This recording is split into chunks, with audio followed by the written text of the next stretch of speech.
Hi friends, welcome to Telugu అమ్మాయి thoughts.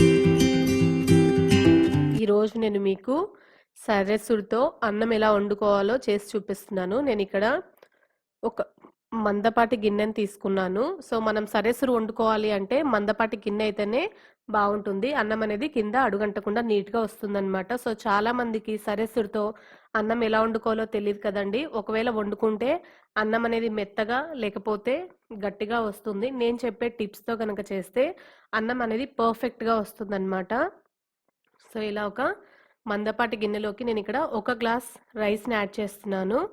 1 glass రైస్ని తీసుకొని 2 సార్లు శుభ్రంగా వాష్ చేసుకోవాలి. ఇలా శుభ్రంగా వాష్ చేసుకొని 1 గ్లాస్ రైస్కి 2 గ్లాసుల వాటర్ యాడ్ చేస్తున్నాను. నేను తీసుకునేది పాత బియ్యం కాబట్టి 1 గ్లాస్కి 2 గ్లాసుల వాటర్ యాడ్ చేస్తున్నానండి. అదే కొత్త బియ్యం అయితే 1 గ్లాస్కి 1.5 గ్లాస్ వాటర్ అయితే సరిపోతుంది. సో ఇలా 2 గ్లాసుల నీళ్లు పోసుకొని ఒక 40 నుంచి 45 నిమిషాల పాటు మనము బియ్యాన్ని నానబెట్టుకుంటున్నాం అనమాట. ఇలా నానబెట్టుకోవడం వల్ల అన్నం అనేది తొందరగా ఉడుకుతుంది. ఇలా బియ్యాన్ని సోక్ చేసుకోవాలి. ఇలా నానబెట్టుకున్న బియ్యాన్ని ఇప్పుడు 45 నిమిషాల తర్వాత స్టవ్ మీద పెడుతున్నాను. మనం ఫస్ట్ ఇలా స్టవ్ మీద పెట్టుకున్న తర్వాత మంటని హై ఫ్లేమ్లోనే ఉంచుకోవాలన్నమాట. ఫస్ట్ మనము అన్నం అనేది ఒక్కసారి రోలింగ్ బాయిలింగ్ అయ్యేంత వరకు మంటను హై ఫ్లేమ్లోనే ఉంచుకోవాలి. సో ఇలా ఒకసారి ఉడికిన తర్వాత మనం ఇప్పుడు మంటని మీడియం ఫ్లేమ్లో మార్చుకొని ఇప్పుడు ఇందులోకి నేను సాల్ట్ యాడ్ చేస్తున్నానండి. నేను చిన్నపిల్లలు ఉన్నారు కాబట్టి నేను సాల్ట్ వేసి వండుతున్నాను. ఎందుకంటే వాళ్ళు ఉట్టి అన్నం తిన్నా కొంచెం ఉప్పుగా ఉంటుంది కాబట్టి ఇలా పిల్లలు తినడానికి ఇష్టపడతారనమాట. సో చప్పగా కాకుండా ఇలా కొద్దిగా సాల్ట్ యాడ్ చేస్తున్నాను. మీరు అవసరం లేదు అనుకుంటే స్కిప్ చేసేయండి. ఇలా సాల్ట్ కూడా యాడ్ చేసుకొని ఒకసారి కలుపుకొని మూత పెట్టేసి మీడియం ఫ్లేమ్లో ఒక 5 to 6 మినిట్స్ పాటు మనం ఉడికించుకోవాలి. మనం నార్మల్గా అన్నం వండుకోవడానికి ఒక 25 మినిట్స్ నుంచి 30 మినిట్స్ పడుతుంది కదండి. అదే మనం సరెసుతో చేసుకుంటే 15 మినిట్స్ నుంచి 20 మినిట్స్ లోపల మన రైస్ అనేది రెడీ అవుతుంది అనమాట. సో ఇలా ఒక 6 మినిట్స్ తర్వాత మళ్ళీ ఒకసారి మూత ఓపెన్ చేసేసి ఇలా ఒక్కసారి కలుపుకొని మళ్ళీ మూత పెట్టేసి ఒక 3 to 4 మినిట్స్ పాటు ఇప్పుడు సిమ్లో ఉంచుకొని మనం అన్నం అనేది మగ్గించుకోవాలన్నమాట. సో ఇంకా ఏమైనా తడి ఉంటే అదనేది నీట్గా అయిపోతుంది. ఇలా ఒక 3 నుంచి 4 నిమిషాల పాటు మనము సిమ్లో పెట్టుకొని అన్నం అనేది ఉడికించుకోవాలి.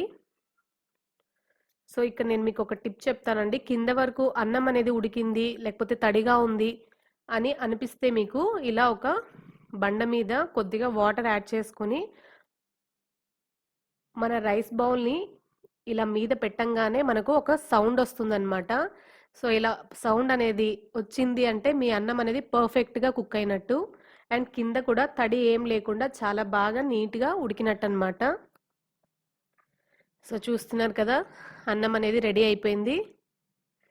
ఇంతేనండి, ఒక 15 మినిట్స్ నుంచి 20 మినిట్స్ లోపల మన రైస్ అనేది రెడీ అవుతుందన్నమాట. సో ఇలా పొడి పొడిగా నీట్గా మన రైస్ అనేది సరెసుడితో కూడా వండుకోవచ్చు. మనము దీంతో బిర్యానీస్ కానీ పులావ్స్ కానీ ఏదైనా చేసుకోవచ్చు, ఎగ్ ఫ్రైడ్ రైస్ అలాంటివి కూడా.